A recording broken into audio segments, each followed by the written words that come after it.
հետևանքներ ունի ինտերնետից եւ համակարգչից սոցիալական մեդիայից կախվածությունը երեխայի ուղեղի,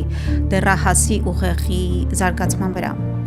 եւ ինչպես է ազդում ինքնաճանաչման իր անձի ձևավորման process-ի վրա։ Իրականության եւ վիրտուալ աշխարհի մեջ այդ անջրպետը շատ ավելի է մեծացնում այն անհասկանալի հարաբերությունները, որ ինքը իր եսի հետ արդեն իսկ ունի։ Որքան են հայ երեխաները տարված պորնո կայքերով եւ այդ նյութերը ինչպես են նրանց վրա ազդում։ Այստեղ էլ է շատ կարևոր ծնողի մոտեցումը։ Միանգամից առաջացնել մեղքի զգացում, այ դու ես ինչ ես նայել, հասակո տարիքին բնորոշը չէ։ Եվ միշտ պետք է բացատրել, որ քո հետաքրքրությունը դա մի աննորմալ երևույթ չէ։ Դա նորմալ է, սակայն քո տարիքում ցանկալի չի այդ կոնտենտի հետ այդքան շուտ ծանոթանալը, որովհետև այդպիսին չի իրականությունը։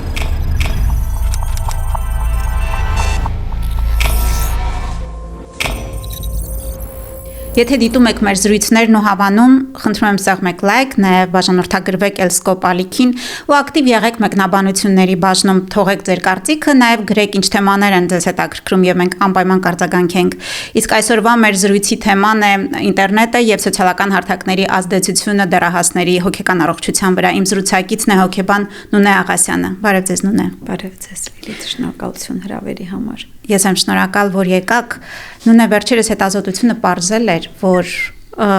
դեռահասները իրենք խոստովանում են 48%-ը։ Խոստովանում է, որ սոցիալական հարթակները խանգարում են իրենց, որ իրենք շատ ժամանակ են անցկացնում եւ դա ազդում է իրենց հոգեկան առողջության վրա, բայց այդուհանդերձ մեծ մասը պնդում է, որ սոցիալական հարթակներն իրենց օգնում են ակտիվ մնալ, կապված մնալ իրենց ընկերների հետ եւ սոցիալական շփումները ակտիվ պահել։ Մասնագիտական տեսակետից որն է ճիշտ։ Նախ սկսենք նրանից, որ այսօր բոլորս ենք ապրում թվային աշխարհում, բոլորս ունենք մեր կախվածությունը սոցիալական հարթակներից, ինտերնետից եւ դրանք դարձել են մեր կյանքի անկախտելի մասը։ Եվ ասել թե կարելի է դրանից ձերբազատվել, իհարկե ոչ։ Եվ կարծիքները այս առումով միանշանակ չեն։ Եթե մենք մեծահասակներս պատկերացրեք, ունենք կախվածություն մեր հեռախոսներից, մեր սմարթֆոններից, այն վիրտուալ աշխարհից, որը մենք մեզ համար ստեղծում ենք, պատկերացրեք ինչպես են դրան անդրադառնում երեխաները, ինչու՞ չէ նաև դեռահասները, որոնք նոր են դուրս գալիս մանկությունից, սակայն դեռևս մուտք չեն գործել հասուն աշխարհ, որպեսզի կարողանան կառավարել իրենց ժամանակը, կարողանան կամային այնպիսի զարգացած որակներ ունենալ, որ կարողանան կախվածության մեջ չընկնել, վերահսկել այն կոնտենտը, որ իրենք դիտում են, վերահսկել շփման այն շրջանակը, որի մեջ նրանք ընդգրկում են։ Իհարկե, այս ամենը միանշանակ չէ, եւ այստեղ ամենակարևոր երևույթը դա բալանսն է, այսինքն պահպանել այն ոսկե չափաբաժինը, միջինը, որը հնարավոր է այս պարագայում կիրառել։ Դե դա տեսականորեն շատ ցանկալի է բալանսը պահել, բայց նույնիսկ մեծահասակներին դա չի հաջողվում։ Իսկ խոսենք դեռահասների մասին, ինչ հետևանք է ունենում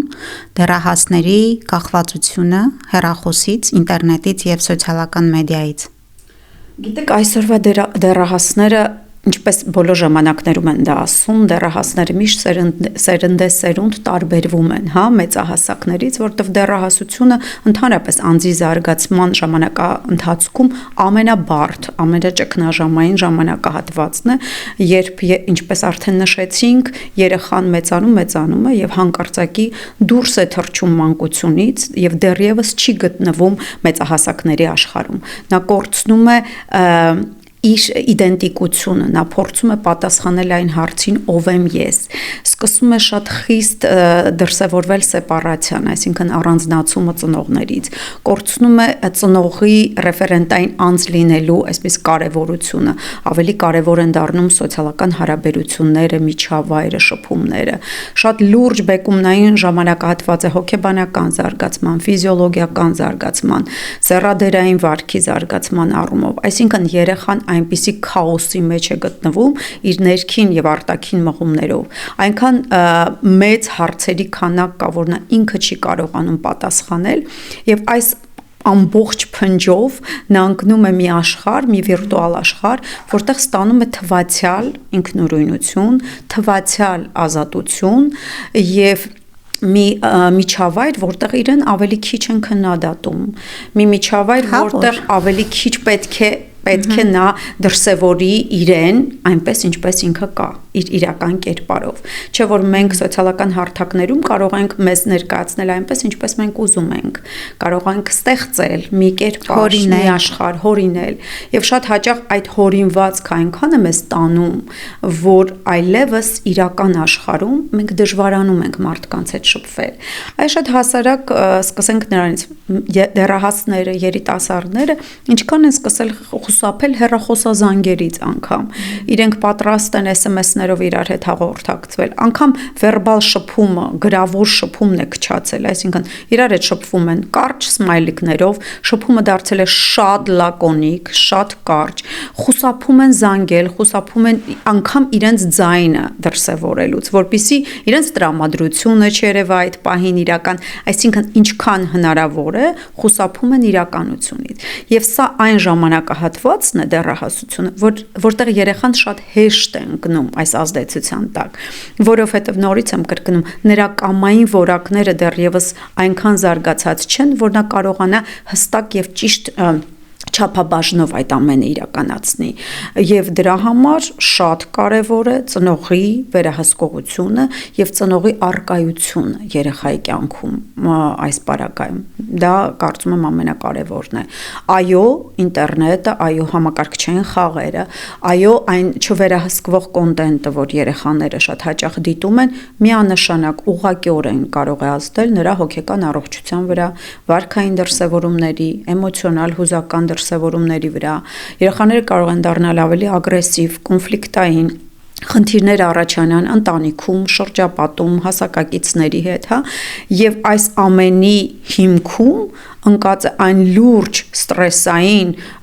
ինֆորմատիվ, այսպես ասած աշխարհը համակարգը, որը ընկնում է երեխայի վտիտ ուսերին, որը դեռ պատրաստ չէ այդ ամենը կրել, ֆիլտրել, մարսել եւ կարողանալ ընտրողաբար մոտենալ այն ինֆորմացիային, որը ինքը ստանում է համակարգչից։ Իսկ այդ ինֆորմացիոն աղբյուրը անկառավարելի եւ անվերահսկելի է ցավոք։ Մինչ լուծումների մասին խոսելը, եկեք խոսենք այն մասին, թե ինչպես հասկանալ երեխան կախվածություն ունի արդեն, որովհետեւ տեսեք 20 թվականից հետո, պանդեմիկից հետո դեռահասները երեխաները, դպրոցականները ավելի ընկղմվեցին։ Այո, որովհետև դասերը անգամ տնային աշխատանքները հանձնարարում էին, այո, Zoom-ով էին դասերը, տնային աշխատանքները on-line էին միայն հասանելի եւ կամա թե ակամա իրենք ստիպված էին համակարգչի առաջ անցկացնել։ Ինչպես հասկանալ, երբ է սկսվում կախվածությունը, հիվանդագին կախվածությունը, որը ունի ծանր հետևանքներ, որոնցից մի քանիսը արդեն թվարկեցիք։ Գիտեք, ամենակարևորը վերահսկել ժամանակահատվածը, ինչքան ժամանակ է երեխան ծախսում վիրտուալ աշխարհում, սոցիալական հարթակներում, համակարգչային խաղերով, ինչպես է նա վերաբերում այն հրահանգին կամ խնդրանքին, երբ որ ասում են, որ ժամանակն է անջատել, ժամանակն է վերադառնալ իրական կյանք, գալ հաց ուտել, դուրս գալ ընկերների հետ շփվել կամ զբաղվել այլ գործունեությամբ։ Եթե այդտեղ դրսևորվում է արդեն հուզական պոռթկումներ, անգամ ագրեսիա, նշանակում է, որ այստեղ ինչ-որ մի բան այնպես չէ եւ պետք է ավելի լուրջ վերաբերել այս երևույթին։ Եվ ամենակարևորը հասկանալ այս ընթացքը ինչպես է տեղի ունենում, հասկանում եք, ոչինչ չի սկսվում դեռահասությունից, չէ՞ որ երեխան ցավոք վերջին տասնամյակում դեռևս 4-5 տարեկանից սկսած է սկսում ապրել այդ վիրտուալ աշխարհում։ Իսկ դեռահասությունը այն ժամանակահատվածն է, երբ որ երեխան որոշակիորեն ինքնուրույնություն է ստանում, ունի արդեն իր սեփական սմարթֆոնը, իր սենյակը, իր կարողանում է առանձնանալ, հա, կարողանում է որոշակի ինքնուրույն որոշումներ կայացնել եւ նրա թվացial հասուն կյանքի մեջ ավելի ու ավելի շատ ժամանակ եւ տեղ է տալիս այն իրականությանը, որտեղ ինքը իրեն ավելի պաշտպանված է զգում, ինքը իրեն ավելի ինքնավստահ է զգում։ Իսկ ինչ է տեղի ունենում դեռահասի հետ հիմնականում, դա ինքնագնահատականի հետ կապված լուրջ խնդիրներ են, չէ՞ որ փոխվում է ինչպես նրա ներաշխարհը, այնպես էլ արտաքին աշխարհը, հա, կոմպլեքս գատկվություն, ինչպես ասում են, այսինքն այդ ֆիզիոլոգիական փոփոխությունները շատ լուրջ են ազդում երեխայի հուզական վիճակի վրա, արտաքին ներաշխարհի վրա, այսինքն փլուզվում է մի ամբողջ համակարգ, որի հետևանքով պետք է ստեղծվի նոր, հասուն, ամուր որոշակի բազա։ Իսկ այդ բազայի վրա շատ լուրջ ազդեցություն է թողում այն մինչ դեռահասություն ընկած ժամանակահատվածը, երբ որ երեխան դեռևս ձևավորվում է եւ դեռևս նոր պետք է մտնի այդ փուլ։ Այսինքն այն երեխաները, որոնք ապրում են ավելի անվտանգ, հուզականորեն կայուն, հավասարակշռված ընտանիքում, որտեղ հարաբերությունները իրականում դրական են, հա, պոզիտիվ, այսպես ասած, ֆոնի վրա են, սովորաբար դեռահասության ճգնաժամ ավելի հեշտ հաղթարելի է դառնում։ Եվ այն անջրպետը, որը ստեղծում է ծնող երեխա հարաբերություններում, իսկ դեռահասության ժամանակ դա շատ հաճախ է լինում, որտեղ ինչ է սեպարացիան։ Սեպարացիան շատ հաճախ կոնֆլիկտների ձևով է արտահայտվում, ագրեսիայի ձևով, բոլորը սխալ եք, ես ճիշտ եմ, ես ունեմ իմ կարծիքը, իմ արժեհամակարգը, միգուցե երբեմն հնարավոր է, որ դա հենց այդպես է լինի։ Այստեղ շատ կարևոր է, որ ընտանիքում երեխան լինի լսելի, ինքը հասկանա, որ իր հույզերը, իր ապրումները ճիշտ թե սխալ, իրական թե անիրական լսելի են, հասկանալի են, եւ սա ամենակարևոր երևույթն է եւ ամենակարևոր պաշտպանության այն ֆոնն է, որը միայն ծնողները կարող են տալ երեխային, որ ուրիշ տեղ չփնտրի, որ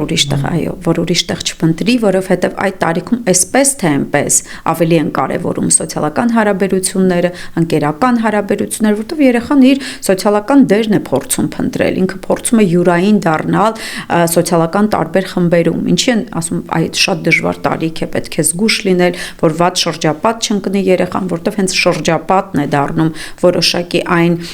դպրոցը, որտեղ նա կերտում է իր անձը։ Սա բնականon գործընթաց է, որից խուսափել, այդ սխալներից խուսափել գրեթե անհնար է դառնում։ Մեզ որպես ծնողներիս միակ հնարավորությունը այն է, որ հնարավորինս փորձենք ապահովել դրական, այսպես ասած, բարենպաստ միջավայր երեխաների համար, որ իրենք հնարավորինս քիչ փորձեն եւ կարիք ունենալ փախուստի դիմել մեզնից։ Այո, լինում են ժամանակներ, որ նրանք ուզում են մեկուսանալ եւ դա նորմալ է։ Պետք է անընդհատ գնալ եւ առաջարկել քո ներկայությունը, պետք է անընդհատ գնալ եւ առաջարկել քո խորհուրդները, որովհետեւ սա այն ժամանակահատվածն է, երբ որ երեխան ուզում է մնալ մենակ, ուզում է երբեմն ոչինչ չանել, սա նույնպես կարելի է, պետք է թույլ տալ, բայց նորից եմ կրկնում, ամեն ինչում պետք է պահպանել ոսկե միջինը եւ հասկանալ որն է նորմայի սահմանները եւ որտեղ է որ արդեն այդ զանգերը սկսում են հնչել եւ դու պետք է շատ լուրջ վերաբերվես երեխայի հոգեկան առողջությամբ, հա,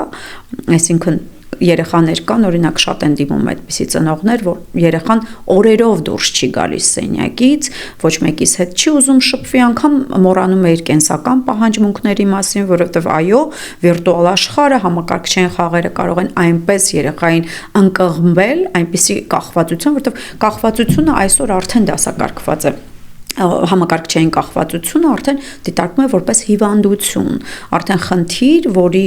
դեմ պետք է լուրջ պայքար մղվել եւ հատուկ մասնագետների միջոցով նույնիսկ։ Այսինքն պետք է շատ ուշադիր լինել եւ հասկանալ, երբ է սկսում այդ զանգերը հնչել եւ փորձել որքան հնարավոր է օգնել եւ աջակից լինել երեխային։ Եթե ծնողը ինքնուրույն դա չի կարող անել, ապա այս պարագայում արդեն բնականաբար պետք է դիմել մասնագետի։ Իսկ դուք ունեք խորհուրդներ ծնողներին, ինչպես հետ պտտել այդ անիվը, որը հանգեցրել է երեխայի կախվածությանը, մեկուսացմանը, այ նրան ինչ նոր նկարագրում էիք, որոնք են այն քայլերը, որոնք ել ավելի հեռու չեն մղի երեխային եւ չեն տանի հակադրման դաշտ։ Գիտեք, շատ հաճախ ծնողները գալիս են այսպիսի անհանգստություններով, որ օրինակ դեռահաս տղան կամ աղջիկը սկսել են շատ նեգատիվ վարք ցուցաբերել, հա, ոչինչ չեն անում տանը, երբեք ծնողին չեն օգնում, անգամ իրենց անկողինը չեն հավաքում, չեն ուզում ինքնուրույն որևէ բան անել, բայց չէ որ այդ կանոնները եւ օրենքները իրենք սովորում են դեռ վաղ մանկության տարիքից, երբ որ ծնողը իրենց փոխարեն անում է ամեն ինչ։ Այսինքն ծնողը որոշակիորեն ծառայողի կարգավիճակում է լինում երեխային եւ մեկ էլ մի օր որ նա հանկարծակի որոշում է այդ բոլոր կանոնները եւ օրենքները փոխել ընտանիքում։ Իսկ երեխան սովոր է արդեն փոխհարաբերությունների ու վարքի որոշակի ընդունված մոդելի։ Եվ այս մոդելը փոխելը իհարկե բախումներով, ագրեսիայով է դիտարկվում։ Ինչպես անել, որպեսզի նորից սկսել բարելավել, եթե այդ անջրպետը արդեն առաջացել է, պետք է փորձել երեխային լսել։ Պետք է փորձել ընկալել երեխային։ Գիտեք, շատ հաճախ այստեղ էսպեսի մի բան կասում են, շատ ընկերական լինել երեխայի հետ, պետք է ընկերություն անել երեխայի հետ։ Ընկերներ նա ծնողի մեջ երեխան երբեք ընկեր չի փնտրում այդ տարիքում հատկապես։ Երեխան առաջինը փնտրում է հուզական կայունություն եւ պաշտպանվածություն, որովհետեւ շատ հաճախ ագրեսիայի, գոռոցների եւ նեգատիվիզմի հիմքում ընկած է օգնության ճիչը, օգնության կանչը, որովհետև երեխան գտնվում է մի փուլում, որտեղ նա ինքը չգիտի ինչ անել սեփական մարմնի, սեփական ներքին ու արտաքին մղումների եւ սեփական կյանքի հետ։ Այնքան մեծ մարտահրավերներ են այդ տարիքում երեխայի առջև, սեռային խնդիրները, ֆիզիոլոգիական խնդիրները, մասնագիտական կողմնորոշման խնդիրները, չէ, արդեն առաջանում են։ Պահանջները հանկարծակի այնքան են շատանում նրանից, որ հարմարման մեխանիզմներ են սկսում շատ մեծ ծանրաբեռնվածություն երեխայի վրա, հա, անդրադառնալ։ Եվ այս ամենը բնականաբար հուզական պոռթկումներով։ Ծնողը պետք է գիտակցի այս ամենը եւ փորձի այս ամենը ընկալելով որոշակի մոտեցում ցուցաբերել երեխայի հանդեպ։ Պետք է երեխայի մեջ կարողանալ տեսնել այն հետաքրքրությունները, որը նա ունի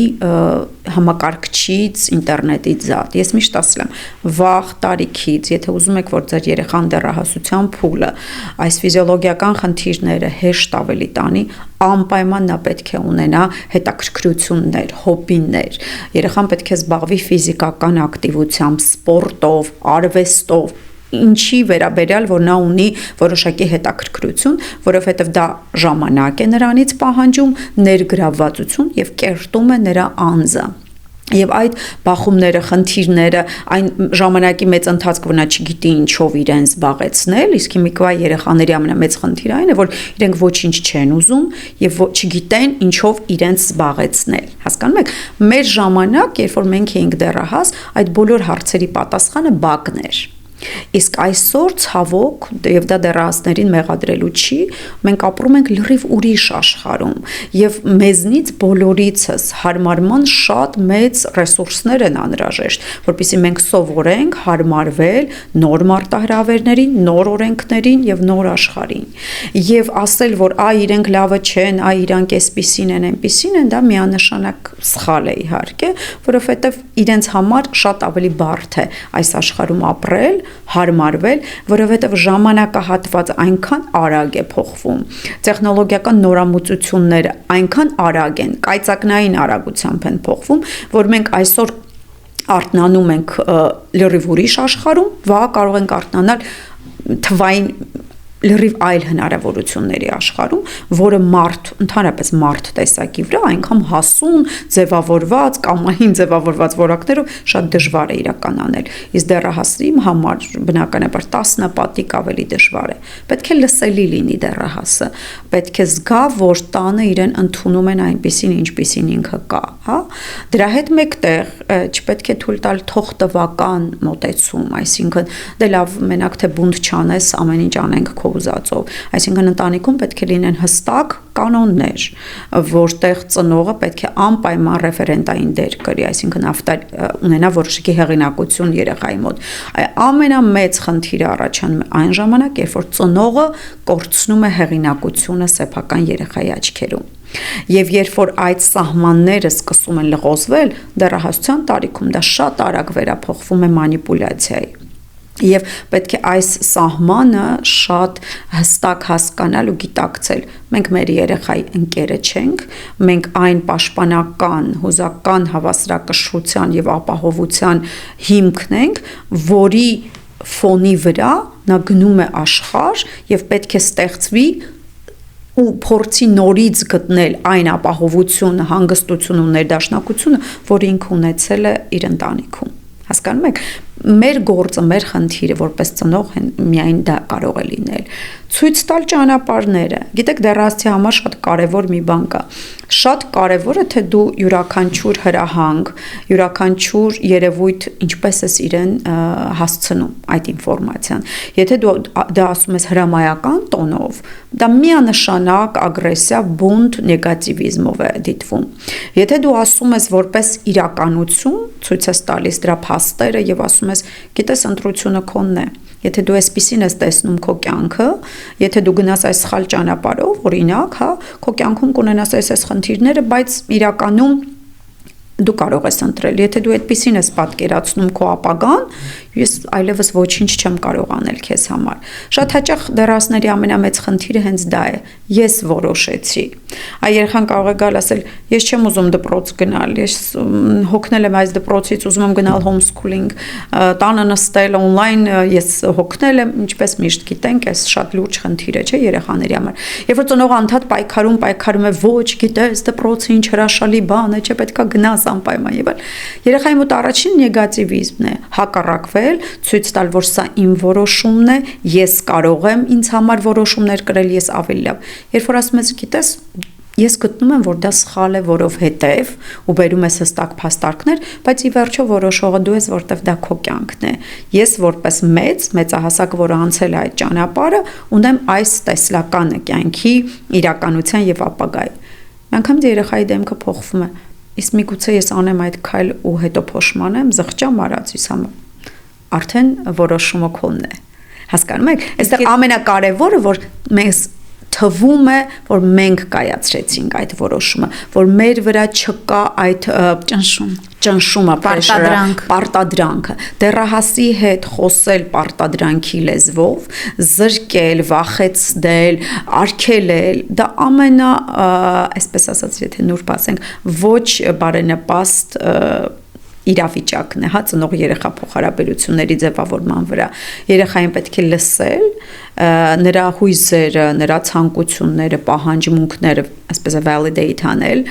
ճանաչել, հաշվի նստել դրանց հետ, բայց անպայման անուղղակիորեն, թե ուղղակիորեն վերահսկել, ինչ է նա անում, ինչ շրջապատում է նա շփվում, փորձել այնքան լցնել երեխայի ժամանակը, որ նա չունենա ազատ ժամանակ, ոչ ճիշտ, ոչ առողջ երևույթներով զբաղվելու համար։ Իսկ դրա համար նորից եմ կրկնում, բոլոր երեխաները պետք է ունենան նախասիրություններ, որոնք դուրս են դպրոցի, այսպես ասած, պարտադիր ծրագրից։ Եթե երեխան ունի նախասիրություններ, եթե ինքը սիրում է երգով զբաղվել, մեկը պարով, մեկը արվեստով, մեկը սպորտով, եւ որպես կանոն այդպիսի երեխաները շատ ավելի քիչ են ընկնում վատ շրջապատ, քիչ են ունենում վատ սովորություններ, նրանք ունեն որոշ երևույթների նկատմամբ շատ լուրջ սեր, նպատակադրում, հա, նրանց հոգեկերտվածքը լրիվ այլ կերպով է ձևավորվում եւ դրսեւորվում։ Եվ այս բոլոր խնդիրները, ասենք, ժամանակ էլ չեն ունենում շատ հեռախոսների մեջ լինելու, սմարթֆոնների, որովհետեւ դու ուղակի արգելել չես կարող, ուղակի հեռախոսը ձեռքից վերցնել չես կարող այս դարաշրջանում։ Դու պետք է փոխարենը ինչ որ բանով նրան ապահովես։ Այո, եթե չի աշխատում բացատրելու ճանապարհը, դրամարացի, որքան է ընդունելի զրկելու ճանապարհը, կանխեցիք իմ հարցը, որովհետև շատ դեպքերում չի աշխատում բացատրությունը, որովհետև իրենք էլ ունեն շատ տրամաբանական հակափաստարկներ կարող են ունենալ։ Դեռահասները, այո, կարող են ունենալ այդ հակափաստարկները։ Այստեղ շատ կարևոր են, ես շատ կարևոր տեղ եմ տալիս ընտանեկան ժողովներին եւ ընտանեկան շփման մշակույթի ձևավորմանը։ Երբ որ մենք նստում ենք ընթրիքի կամ ճաշի սեղանի շուրջ եւ փորձում ենք մշակել որոշակի օրենքներ եւ կանոններ, որոնց ենթարկվում ենք բոլորս։ Եթե մենք նստած ենք ընտանիքով բոլորս մեր հեռախոսների մեջ, մեկը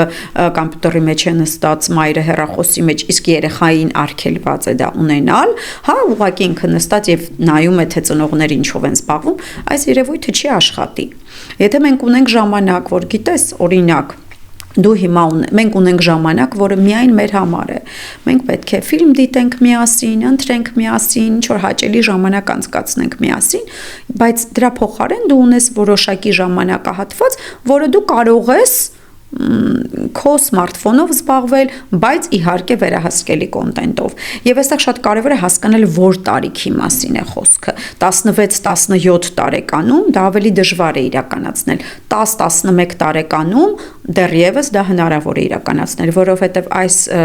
այսօրվա ժամանակահատվածում դեռահասության ժամանակահատվածն է երկարել։ Այսինքն դեռահասության տարիք մտնում են ավելի շուտ եւ դուրս են գալիս ավելի ուշ։ Այսինքն անձնային հասունացումը այսօր շատ հետազոտություններ ասում են, որ անձի ուղեղի զարգացումը եւ ձևավորումը կարող է մինչեւ 22-23 տարեկան տևել։ Այսինքն այս փուլը արդեն մի շատ լուրջ հսկայական ժամանակահատված է եւ դեռահաս բառի շրջանակներում մենք էլի տարբեր տարիքային փուլերի մասին ենք խոսում։ Որոշակիորեն ձևավորված անձի, որին դժվար է ինչ-որ բան պարտադրել, թե երեխայի, որը դեռևս սկսել է այդ ֆիզիոլոգիական եւ հոգեբանական փոփոխությունները, բայց դեռևս մեր վերահսկողության տակ է որոշակիորեն։ Ծնողներին միակ հորդորը եւ խնդրանքը այն է, որ ինչքան հնարավոր է շուտ սկսեն այս փուլը, ինչքան հնարավոր է ուշ երեխաներին ծանոթացնեն վիրտուալ աշխարհի հետ, որովհետեւ կամա թե ակամա նրանք դրանով ապրելու են, նրանք դրա մեջ մտնելու են, բայց 2-3 տարեկան երեխային ծանոթացնել, հա, արդեն հեռախոսի հետ, մուլտերի հետ, որոնք բացի վնասից ոչ մի օգուտ, կոնկրետ հիմիկվա ժամանակակից մուլտվերի մեջ թող ինձ ներեն բոլոր մնացած մասնագետները, եթե համաձայն չեն, բայց ես նայելով այդ կոնտենտը, ոչ մի դրական երևույթ, ձայնային, գունային այդ լուրջ բացասական ազդեցություններով լեցուն, որտեղ չկան կերպարներ ընդհանրապես, չես հասկանում մարդ է, կենդանի է, ինչ էակ է, երեխային ինչ է դա տալու, ինչ զարգացում է տալու։ Եկեք փորձենք հիմիկվա 2-3 տարեկան երեխային միացնել սովետական մուլտֆիլմեր, անգամ Դիզնեյի մուլտֆիլմեր, նրանք 3 րոպե չեն կարող նստել եւ դիտել, որովհետեւ այդ բնական գույները, սյուժեն ավելի դժվար է ընկալել եւ հասկանալ։ Իրենք սովոր են այդ արագ փոփոխվող գունային, ձայնային ինֆորմացիայից, որը գալիս է, եւ արդեն հարմարվել ավելի բարդ բնական սյուժեով երևույթների ու գույների հետ իրենց համար շատ ավելի դժվար է դառնում եւ անհասկանալի։ Այդ նույն դեռահասները այս երեխաներն են, որոնք շատ վաղ մանկությունից սկսել են այդ ճանապարհը, հասկանում եք, եւ դա միանգամից մի օրվա փոփոխություն չի, դա երկար արդեն տասնամյակ տևող երևույթ է, եւ երբ որ ինձ դիմում են ծնողները տարբեր տարիքային փուլում գտնվող, իմ առաջին արդեն անգիր արած բառերը երևի բոլորին եմ ասում, երեխաներին ինչքան հնարավոր է ուշ ծանոթացրեք վիրտուալ աշխարհին, սոցիալական կայքերին, մուլտֆիլմերին, հա, անընդհատ այդ YouTube-ից օգտվելու ցանկություններ, որտեվ ինչա դա իրենց տալիս, դա մի աշխարհ է, որը ես եմ կառավարում, այդ կառավարելիությունը եւ անընդհատ ինֆորմացիա, այդ կարճ, հա, ռոլիկները, որ իրենք դիտում են, որը ոչ մի ավարտունություն չունի, ազդում է իրենց ուշադրության վրա, ազդում է իրենց հիշողության վրա, գերլարվածություն է առաջացնում հուզական։ Դրա մեջ ես ոչ մի դրական, այնինչ այդ տարիքում իրենք պետք է ճանաչեն արտաքին աշխարհը, բնությունը, մարդկանց, սովորեն ծանոթանալ մարդու դրսևորման տարբեր երևույթների հետ, հույզերի հետ։ Այսօրվա երեխաների ամենաթույլ կողմը, նրանք շատ խելացի են, մեզնից շատ ավելի զարգացած են իհարկե, ինֆորմացիոն հոսքը այնպիսին է, որ այսօրվա դեռահասը շատ ավելի ինֆորմացված է, քան միգուցե մենք շատ հարցերի շուրջ, բայց ինչն է բացակայում այսօր շատ ու շատ երեխաների մոտ, դա հուզական ինտելեկտն է եւ էմպաթիան։ Այդ հուզական կապվածություններն ու կապերը հենց կոմունիկատիվ չէ, որ հուզական կոմպոնենտը շփման ամենակարևոր կոմպոնենտն է, որը միայն մարդ փոխհարաբերության ժամանակ է հնարավոր։ Իսկ հոգեպես առողջ անձի ձևավորման համար այդ հուզական կոմպոնենտը ամենակարևորն է։ Ես հույզը տալիս եմ եւ պատասխանը ստանում եմ։ Երբ որ դու համակարգչի հետ ես, խաղում ես, այդ հույզը միակողմանի է։ Եվ դա որևէ դրական ազդեցություն չի կարող ունենալ, երբ որ դա հատկապես անվերահսկելի է, դու չես կարող ոչ կոնտենտը վերահսկես, հա, ոչ ժամանակը վերահսկես, ինչպես որ դեռահասների մոտ շատ հաճախ լինում է, երեխաների մասին էլ չեմ ասում։ Այո, կան շատ երկրներ, ես շատ համաձայն եմ, որ մինչև 7 տարեկան արգելված է ընդհանրապես երեխաների օգտումը 12 տարեկան 7-ից 12 շատ վերահսկելի եւ սահմանափակ, 12-ից հետո ծնողների արդեն վերահսկողության ներքո եւ նրանց դա շատ ճիշտ է, շատ կարևոր է եւ շատ նպաստում է երեխայի հոգեկան առողջության ապահովման, հասկանում եք, ասել թե այսօր մենք ապրում ենք մի աշխարհում, որ դա անհնար է անել, ես կառարկեմ, որ ոչ, հնարավոր է վաղ մանկության տարիքում հատկապես հնարավոր է զերծ պահել երեխաներին։ Շատ հաճախ ծնողները թող կքննադատեն, շատ հակափաստարկներ կբերեն, բայց շատ հաճախ ծնողները իրենց հարմարավետության համար են երեխաներին տալիս այդ հեռախոսները, որպեսզի իրենց չանհանգստացնեն, որպեսզի իրենք մի քիչ ժամանակ ունենան։ Եվ եթե ես ասեմ, որ ծնողը ինչ որ որակյալ ժամանակ է, հա, ժամանակը ծախսում է իր ինքնակրթության վրա, ինքնախնամքի վրա, կասեմ, նույն ոչ նպատակաուղված երևույթը ինչ որ անում է երեխան, անում է ծնողը։ Եվ երբ որ դու չես կարողանում երեխայի համար օրինակ ծառայել, լավագույն դաստիարակությունը դա լավագույն օրինակն է։ Երբ որ երեխան տեսնում է դու ասում ես ու պահանջում ես մի բան, իսկ դու ապրում ես լրիվ այլ կերպ, դաստիարակությունը կոգնիտիվ դիսոնանս է երեխաների մոտ առաջացնում, հասկանում եք, այդպես միանշանակ չի կարող լինել։ Նույն է, ասենք գնաց կգնացել է, մանկությունը բաց է թողնված եւ հիմա փաստի առաջ է ծնողը, ինչ հետևանքներ ունի կախվածությունը ինտերնետից եւ համակարգչի սոցիալական մեդիայից կախվածությունը երեխայի ուղեղի, դեռահասի ուղեղի զարգացման վրա։ Եվ ինչպես է ազդում ինքնաճանաչման իր անձի ձևավորման process-ի վրա։ Ասեմ, որ վիրտուալ աշխարհի համակարգչային խաղերից կախվածությունը միանշանակ այս տարիքային փուլում ունենում է բացասական ազդեցություններ վարքի, դեպրեսիվ տրամադրության փոփոխությունների վրա, ագրեսիայի ձևավորման վրա, հուզական պոռթկումների վրա, ինքնաճանաչողության համար, այսինքն եթե երեխայի ինքնագնահատական իրեն թվում է որպես այդպես ավելի է բարձրանում, միանշանակ այդպես չի, որովհետև իրականության եւ վիրտուալ աշխարհի մեջ այդ անջրպետը շատ ավելի է մեծացնում այն անհասկանալի հարաբերությունները, որ ինքը իր եսի հետ արդեն իսկ ունի, հասկանում եք, այդ պարագայում բնականաբար ազդեցությունները կարող են լինել։ Եվ հետո չմոռանանք, որ երեխաները ծնվում են տարբեր նյարդային համակարգի առանձնահատկություններով, տարբեր խառնվածքներով, եւ յուրաքանչյուր երեխայի վրա ազդեցության չափաբաժինը լինում է տարբեր։ Երեխաներ կան, որ իրենց նյարդային համակարգի տիպով շատ ավելի հեշտ են ընկնում ազդեցությունների տակ, հա, շատ ավելի նրանց հեշտ է ընկալվել, հա, այդ դոֆամինի ազդեցությունը նրա ուղեղի վրա շատ ավելի շուտ է կախվածություն։ Երեխաներ կան, որոնք կամային որակներ ավելի վաղ են զարգանում, նրանք ավելի հստակ, կոնկրետ ունեն հետաքրքրություններ, նախասիրություններ, շատ վաղ տարիքից կարողանում են ճիշտ իրենց ժամանակը բաշխել, իրենց հետաքրքրությունները, այս երեխաների վրա միգուցե այդ ազդեցությունը չունենա այդպիսի վնաս եւ վտանգ, որը կլինի մյուսների համար։ Միանշանակ չէ եւ միանշանակ չի անցնում դեռահասությունը բոլոր երեխաների համար համատարած։ Դրա համար նույնիսկ առանց համակարգչի դեռահասության ճգնաժամը տարբեր երեխաներ ապրում են տարբեր կերպով։ Ըստ իրենց անձի տիպի, ըստ իրենց խառնվածքի, նյարդային համակարգի առանձնահատկությունների, դաստիարակության ոճի, ներընտանեկան փոխհարաբերությունների դինամիկային, որը կոնկրետ տվյալ երեխայի կյանքում տեղի ունենում։ Այս ամբողջ փունջով է երեխան մտնում դեռահասության շրջան, հասկանում եք, եւ բնականաբար այն կախվածությունները, որոնք այսօր արդեն լուրջ բժշկական եւ մասնագիտական հետազոտությունների առարկա են դարձել, իհարկե ունեն բացասական ազդեցություն։ Մենք անընդհատ խոսում ենք բացասական երևույթների վրա, բայց չմոռանանք նաեւ, որ թվային աշխարհը նաեւ մեծ հնարավորություններ է մեզ տալիս։ Այն թույլ է տալիս այո շփվել աշխարհի բոլոր ծայրերում գտնվող մեր ընկերների, հարազատների հետ, այն թույլ է տալիս 3 րոպեում ստանալ այն մեծ ծավալի ինֆորմացիան, որը առաջներում մենք կարող է 5 ժամ անցկացնեինք գրադարաններում եւ գիտեք ասել թե այ մենք նույն բարդ պայմանները պետք է ստեղծենք մեր երեխաների վրա, որ իրենք լավ առողջ մեծանան, ոչ, բնականաբար դա անհնար է անել եւ պետք էլ չի տանել նրանց նույն դժվարությունների ճանապարհով, որովհետեւ միգուցե այն մարտահրավերները, որ կային մեր ժամանակահատվածում, իրենց կյանքում դրանք չկան։ Իրենք ունեն այլ մարտահրավերներ, բայց կա մի բան, որը միշտ նույնն է բոլոր ժամանակահատվածներում, բոլոր դարերում, ինչքան էլ որ artificial intelligence արհեստական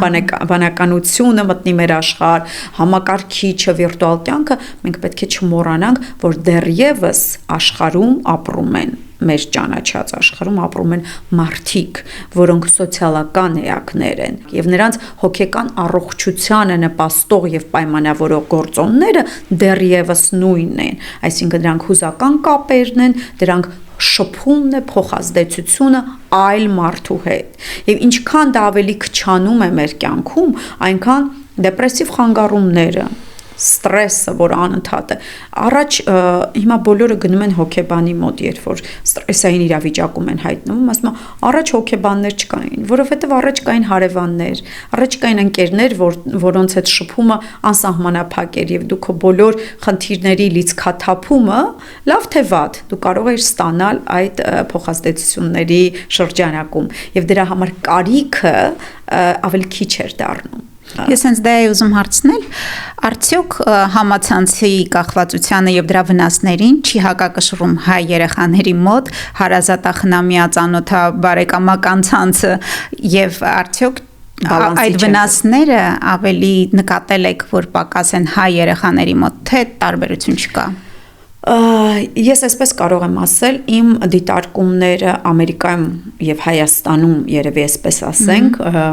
որովհետեւ ավելի շատ շփվում եմ հայ երեխաների հետ այնտեղ եւ այստեղ բնականաբար փոքրինչ տարբեր են։ Ինչքան էլ որ այսօր Հայաստանում էլ երեխաները շատ ունեն այս կախվածությունը, ինչքան էլ որ երեխաները էլի ընկղմված են իրենց հեռախոսների մեջ, բայց ամեն դեպքում սոցիալական կապերը, հարազատությունը, բակային կյանքը դեռևս շարունակում է ակտուալ լինել այնտեղ, որը ցավոք այստեղ հնարավոր չէ իրականացնել, բայց դրա փոխարեն այսօր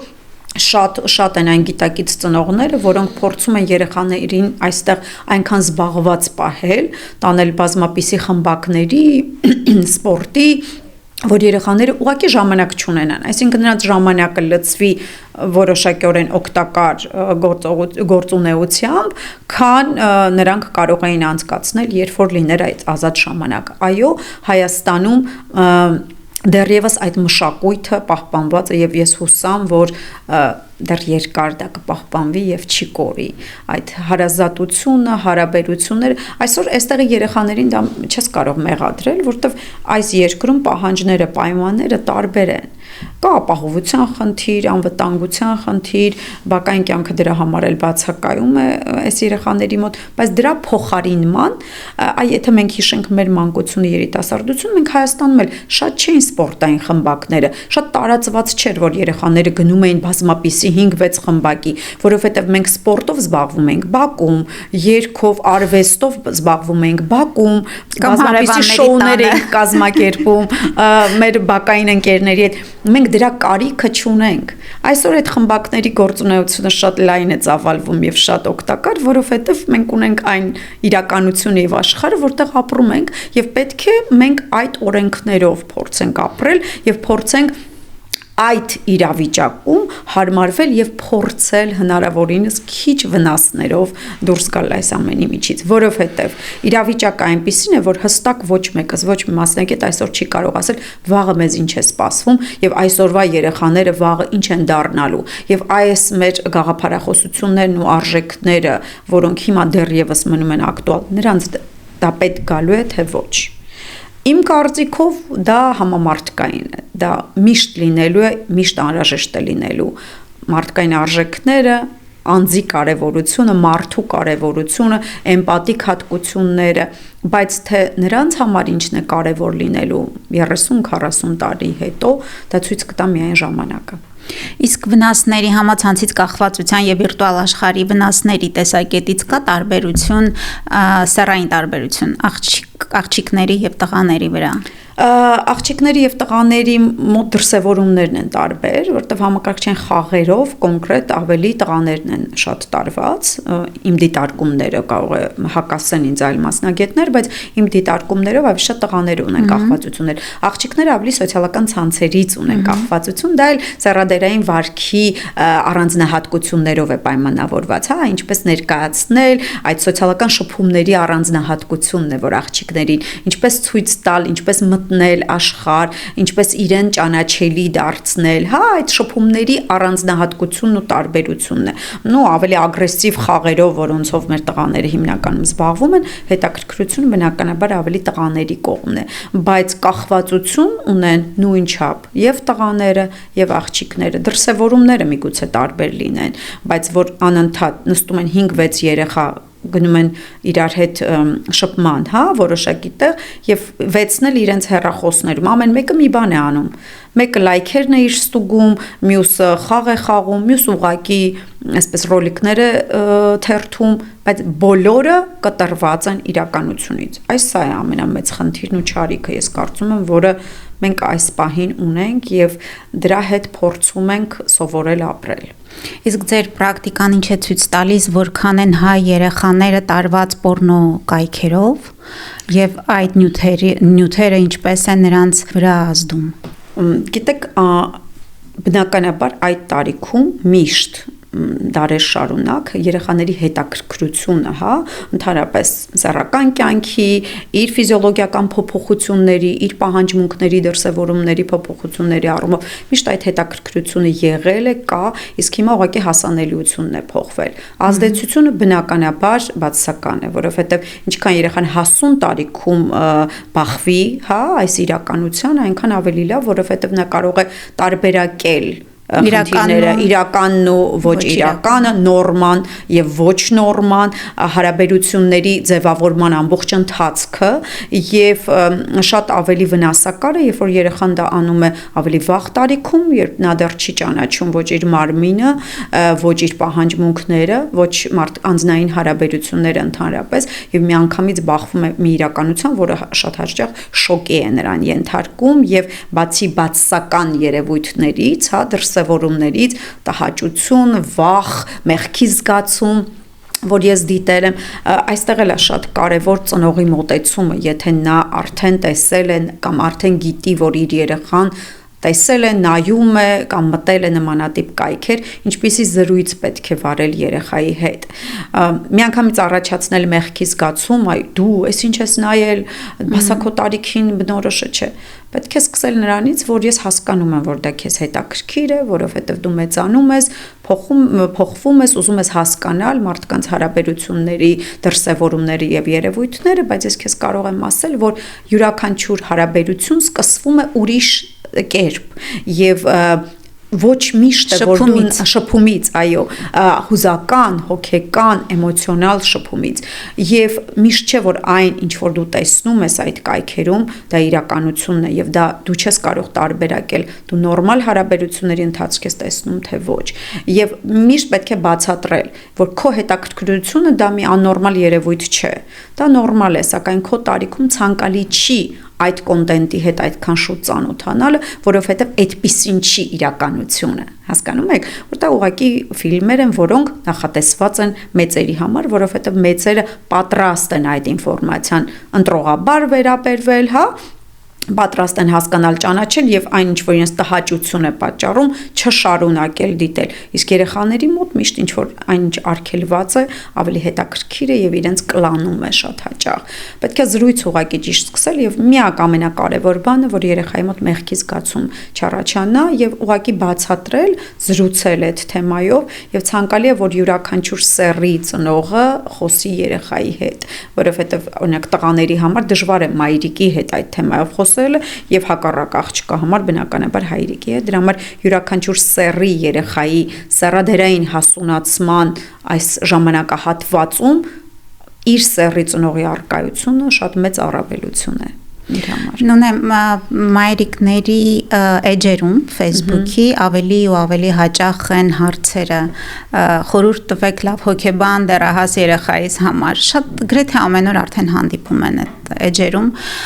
Ասացեք, արդյոք իսկապես շատացել են դիմումները ձեզ, շատ են գալիս արդեն դիմում եւ հիմնականում որ խնդիրներով։ Գիտեք, շատացել են դիմումները, սակայն ես միշտ չէ որ գտնում եմ նպատակահարմար այդ իրավիճակում դիմել մասնագետի, որովհետև շատ հաճախ ծնողները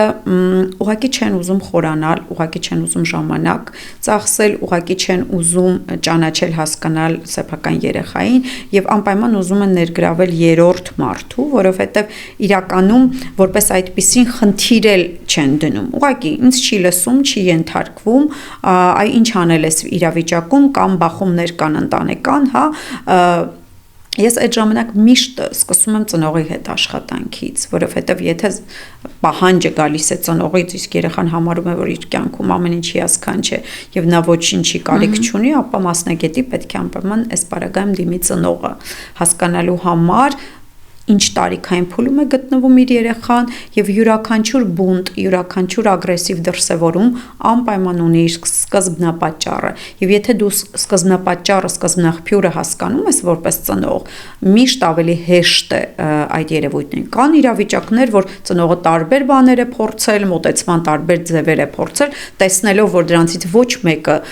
դրական արդյունք չի տալիս, դիմում է մասնագետի, որը միանշանակ ողջունելի է։ Ողջունելի է, որ ծնողները ավելի աչալուրջ են այս առումով, ավելի բաց են, ավելի հեշտ են դիմում իրենց խնդիրներով, սակայն լինում են իրավիճակներ, երբ որ հոգեբանական խնդիրը որպես այդպիսին այնպիսին չէ, որ պետք է դիմել, որովհետև երեխայի համար այդ տարիքային փուլում, այդ ժամանակահատվածում ամենաճիշտ, ամենալավ, ամենաամուր ապավենը ամեն դեպքում ընտանիքը պետք է լինի, բայց եթե կան հարցեր, միանշանակ հոգեբանին դիմելը խրախուսելի է, որտեղ եթե դու չես գտնում ճիշտ ճանապարհը եւ մտածում ես, որ կարող է ավելի վնասես քո երեխային, ապա ավելի նպատակահարմար է դիմես մասնագետի։ Եվ շատ հաճախ ծնողները դիմելը ինչով է ավելի ճիշտ, որովհետև մենք որպես ծնող ունենք էմոցիոնալ կոմպոնենտ, չմոռանանք դրա մասին, եւ իրավիճակին օբյեկտիվորեն նայել եւ օբյեկտիվորեն դատել իրավիճակի մասին մենք չենք կարող։ Եվ այդտեղ առաջանում են շատ մեծ բախումներ, հա, պորտկումներ, հետո մեղքի զգացումներ, ես ինչ վատ ծնող եմ, ես ինչպես կարող եմ իմ երեխայի հետ այդպես վարվել։ Ամենաառաջին եւ կարեւոր հորդորը մեզ բոլորիս որպես ծնող, մենք պետք է մոռանանք, որ մենք կարող ենք լինել իդեալական ծնող։ Իդեալական ծնողներ չկան, ինչպես որ չկան իդեալական մարդիկ։ Մենք բոլորս սխալական ենք եւ ի սկզբանե պետք է հանենք մեր միջից լավագույնը լինելու այդ մրցավազքը։ Մենք չենք կարող լինել լավագույնը։ Եվ երբ որ դու հանում ես քո միջից այդ մեղքի զգացումը, ես գոռացի իմ երեխայի վրա, ես ջղայնացա, ես չհասկացա, արդեն երբ որ դու սկսում ես փորփրել ինքդ քո մեջ եւ այդ մեղքի զգացումը ավելի խորացնել, դա ավելի բացասաբար է ազդում եւ քո հոգեկան առողջության վրա եւ երեխայի։ Այո, մենք կարող ենք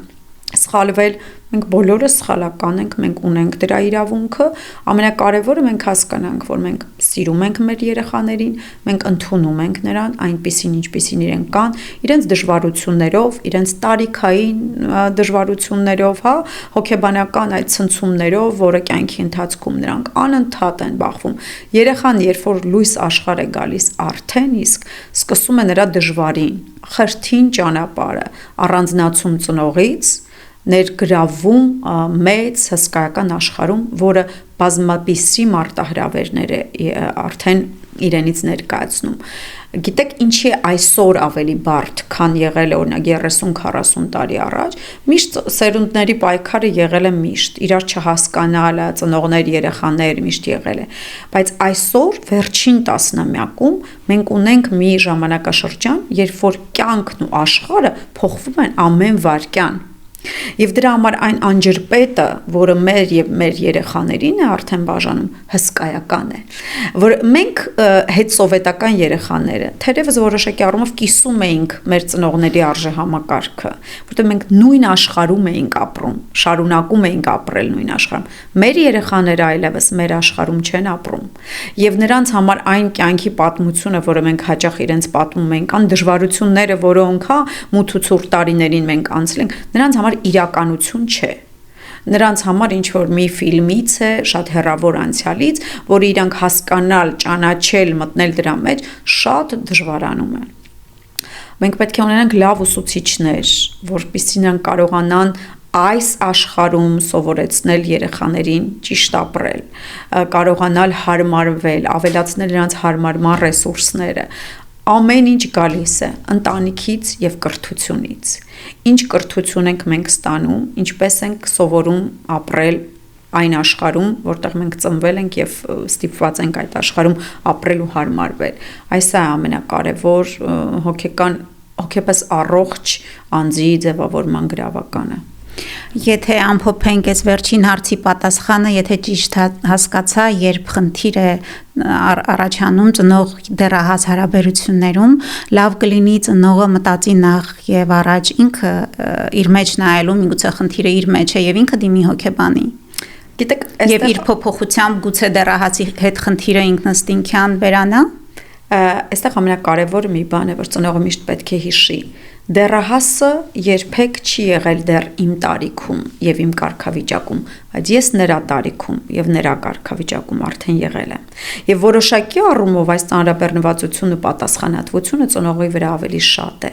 Եվ եթե խնդիրը, այսինքն զապրոսը, պահանջը գալիս է ծնողից, ուրեմն առաջինը բնականաբար նա պետք է դիմի։ Եթե երեխան ունի խնդիր եւ նա զգում է եւ ծնողը խոսում է երեխայի հետ, որ եթե ուզում ես մենք կարող ենք, չէ՞ որ վճարողը ծնողն է ամեն դեպքում յուրաքանչյուր ծառայության համար եւ բնականաբար այդ դիալոգը լինում է ծնող երեխա։ Եթե երեխան ինքն է ասում, որ այո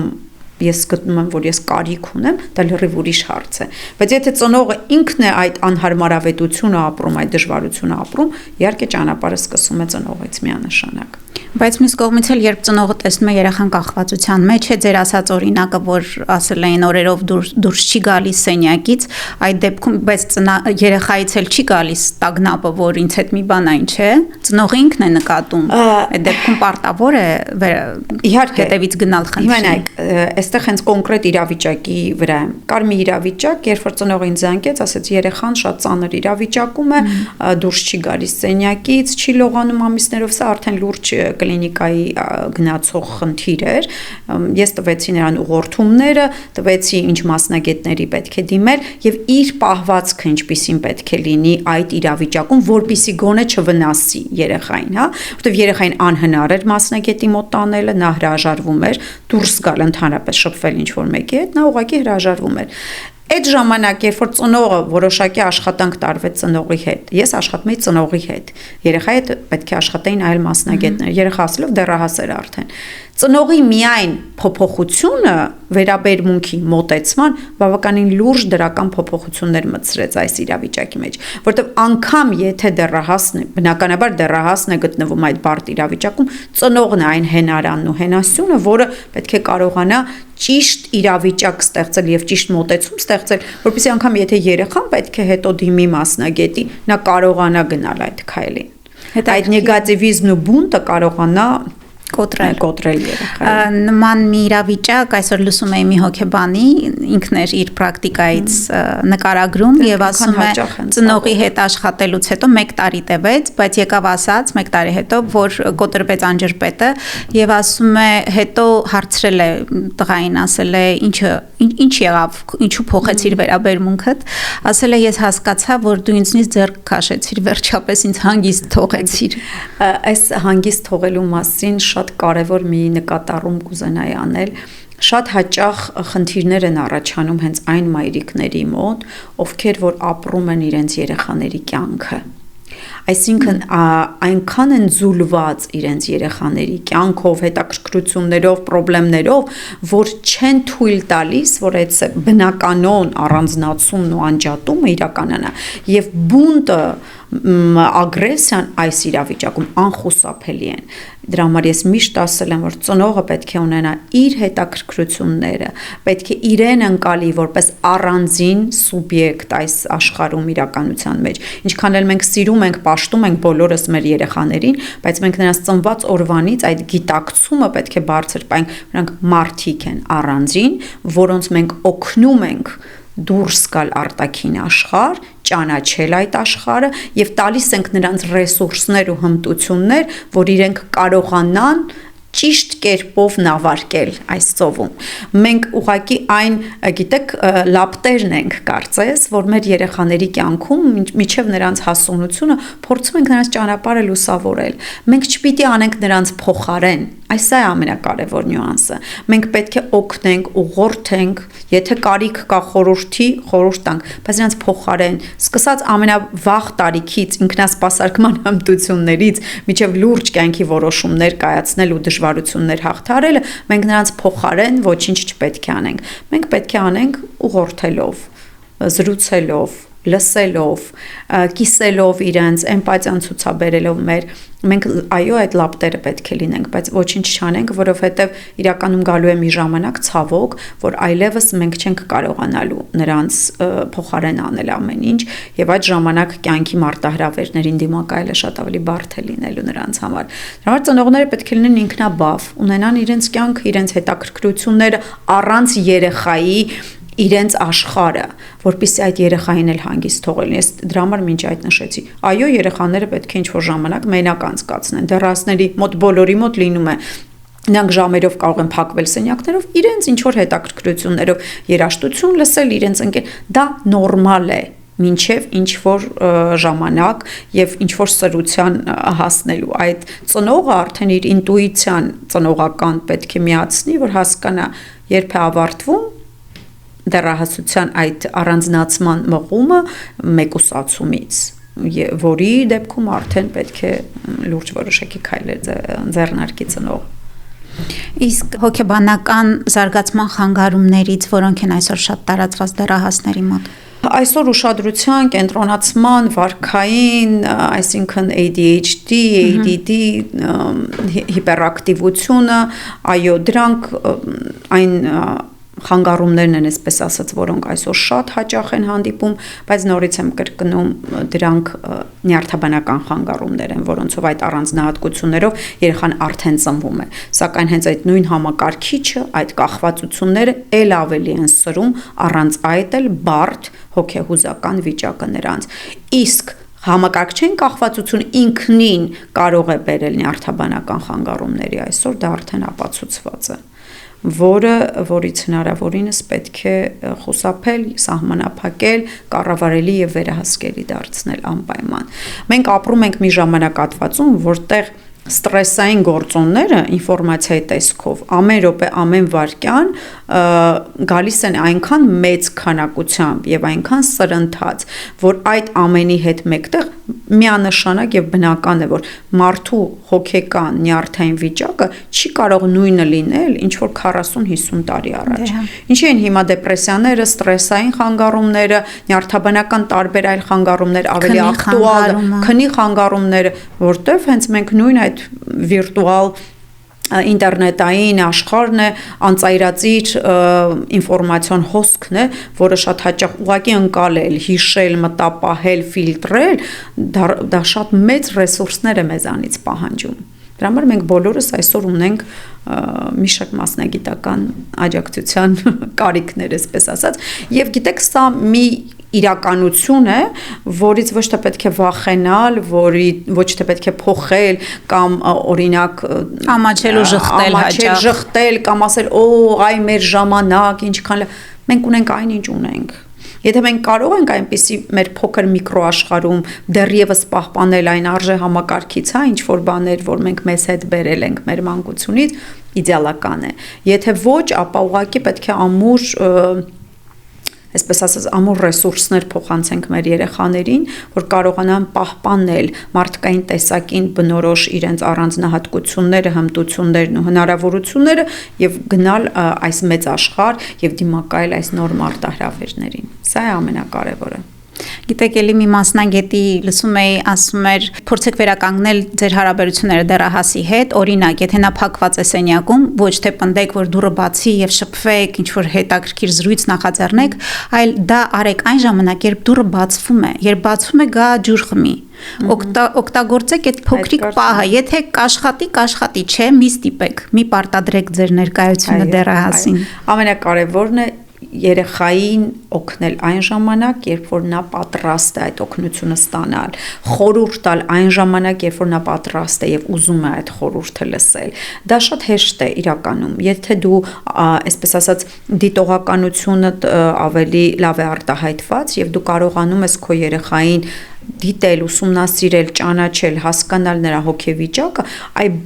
երբեմն մեր շատ լինելը երեխայի կյանքում նույնպես կարող է նրա վրա բացասական ազդեցություն ունենալ, հատկապես դեռահասության տարիքում, որովհետև այո, նրանց թվում է երբեմն, որ իրենք ուզում են մենակ մնալ, որտեղ իրենց ժամանակ է պետք իրենց ճանաչել, իրենց հետ տեղի ունեցող այդ փոփոխությունները հասկանալ, վերահսկել եւ երբեմն դա ճանապարհ է, որ իրենք ուզում են մենակ անցնել, բայց երբեմն էլ եւ շատ ավելի հաճախ իրենք ուզում են դառնալ այն փոքրիկ բալիկը, որ իրենց մայրիկը իրենց գլուխը կշոյի, իրենց բոլոր խնդիրները կլուծի, բայց նայելով հայելու մեջ երբեմն իրենք հասկանում են, որ ես չեմ կարող էլի հետ գնալ, հասկանում եք այդ հոգեվիճակ եւ այդ իրավիճակ եւ այս հակասությունն է հենց որ այդ ագրեսիան, այդ հոգու ճիճը երեխաների մոտ արտնացնում է։ Պետք է շատ զգոն լինել, ուշադիր լինել, բաց լինել։ Երբեմն երբ որ դու գնում ես դուռը ծեծում ես երեխա եւ նա չի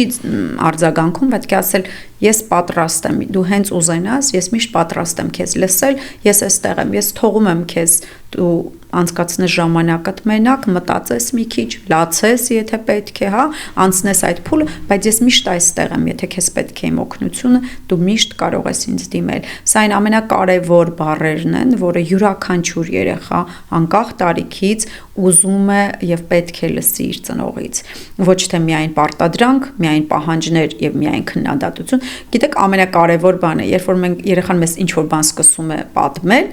չեք նկատել, երեխաները ասում են՝ «Մամ, մի բան ասեմ, հանկարծ չջղայնանաս»։ Այսինքն առաջինը իրենք ռեակցիանը արդեն կանխատեսում են ծնողի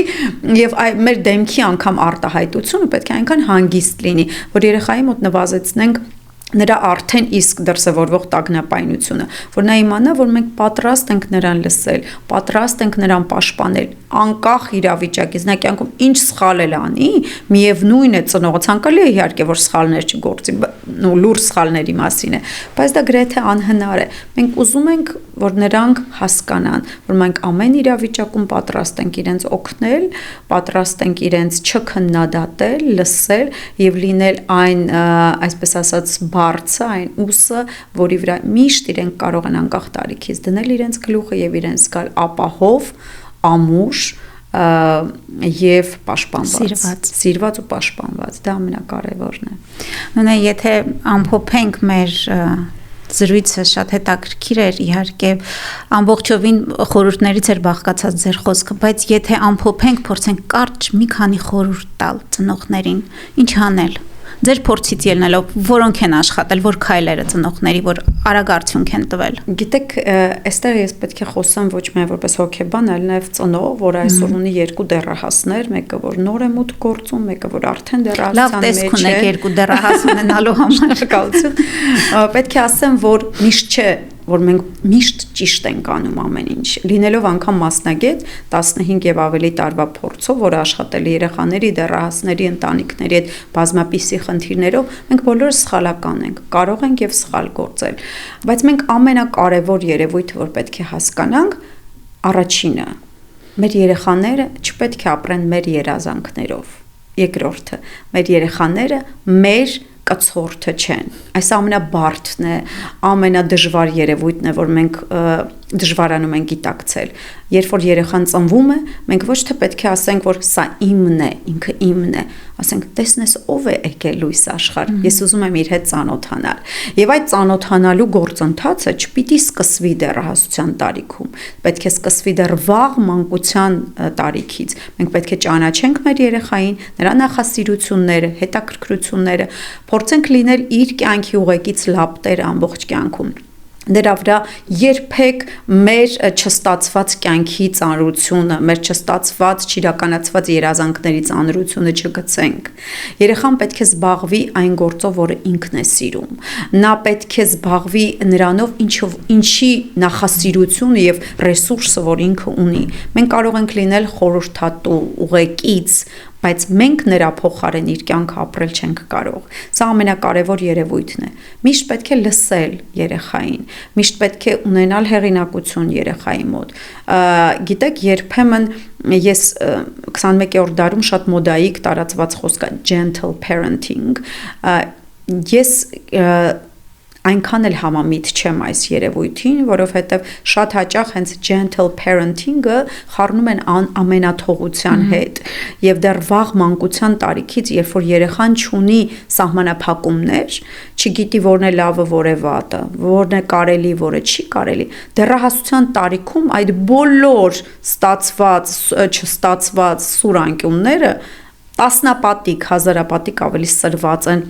մեր դիմաց դուրս գալիս։ Մենք ստանում ենք այն դեռահասին, որին մենք դաստիարակել ենք այդ ամբողջ 10-12 տարվա ընթացքում, հասկանում եք, մենք մեր ամբողջ ներդրած էմոցիոնալ, հուզական, տագնապային ֆոնը եւ ռեսուրսը այդ ժամանակահատվածում նրանից ստանում ենք։ Եթե վաղ տարիքում եղել է այդ հուզական կապվածությունը ծնողի հետ, դեռահասության տարիքը շատ ավելի սմութ, ավելի հանգիստ է անցնում։ Եթե բախումներ եղել են, բացերը շատ են եղել, հա, բաց թողումները, ապա միանշանակ այդ տարիքում դրանք ավելի վառ են արտահայտված։ Եթե վստահության մթնոլորտը դեռ վաղ մանկության տարիքից չի ստեղծվել, դեռահասության տարիքում դա ստեղծվելը տասնապատիկ ավելի բարդ է դառնում։ Բայց չկա ոչինչ անհնարին, որովհետև մեզ եւ մեր երեխաներին կապում է մի անբացատրելի,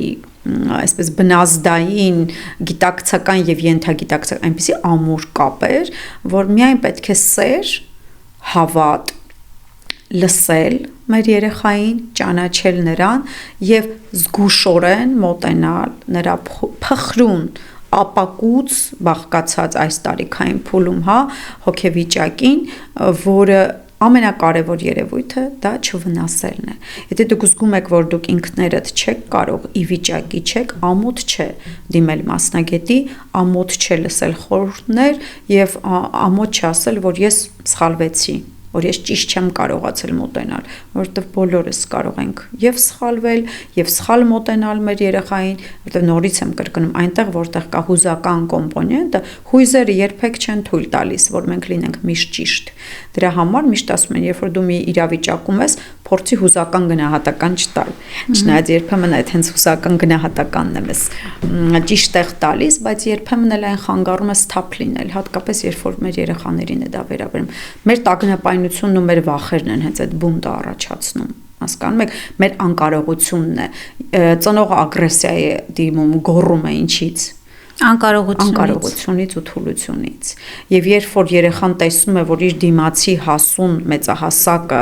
անկարող է, թույլ է եւ ինքը նույն հոգեվիճակում է, ոնց որ ես,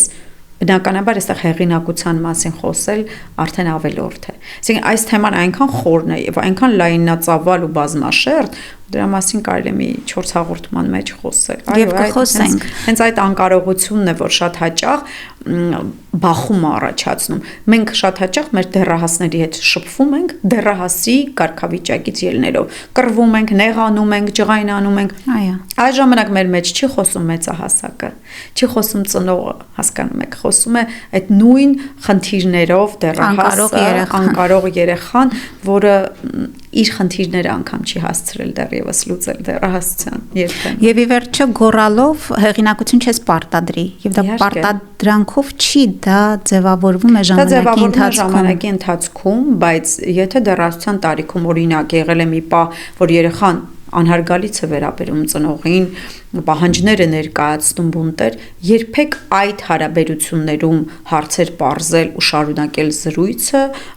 ոչ մի օգուտի չի բերում։ Երբ որ երեխան սկսում է ծնողի հետ ոչ պատշաճ խոսել, հա, պետք է ուղղակի ընդհատել զրույցը եւ ասել, որ նմանատիպ զրույցի մեջ ես հիմա չեմ մտնի, երբ որ կգիտակցես քո վարքը, թե ում հետ ես դու խոսում, մենք նոր կարող ենք նորից անդրադառնալ այս թեմային։ Այսինքն երբեք այս մանիպուլյացիային ենթարկվել եւ գնալ այս ճանապարհով ոչ մի օգուտ չի տալու, բացի ավելի վատ թարացումը հարաբերությունների։ Իսկապես թեման խորն է եւ հենց վերջին մանիպուլյացիայի թեման մի առանձին զրույցի թեմա է, շատ լավ հուշեցիք, որին անպայման կանդրադառնանք որովհետև դեռահասների սոցիալական գործիքներ շատ չունեն, սոցիալական շփման, բայց մանիպուլյացիայի գործիքներին շատ լավ թիրապետում են։ Եվ ցավոք ոչ այնքան հասուն ծնողներն էլ, ովքեր դեռ այդ տարիքում առանձնապես չեն փոխվել այդ տարիքից, շատ արագ տրվում են մանիպուլյացիային եւ հարաբերությունները այդպես չեն ստացվում։ Շնորհակալ եմ Նունե շատ հետաքրքիր զրույցի եւ շատ օգտակար խորհուրդների համար։ Հուսով եմ մեր այս զրույցը կդիտեն, կլսեն նրանք, ովքեր դրա կարիքը ունեն։ Ցտեսություն։ Ցտեսություն։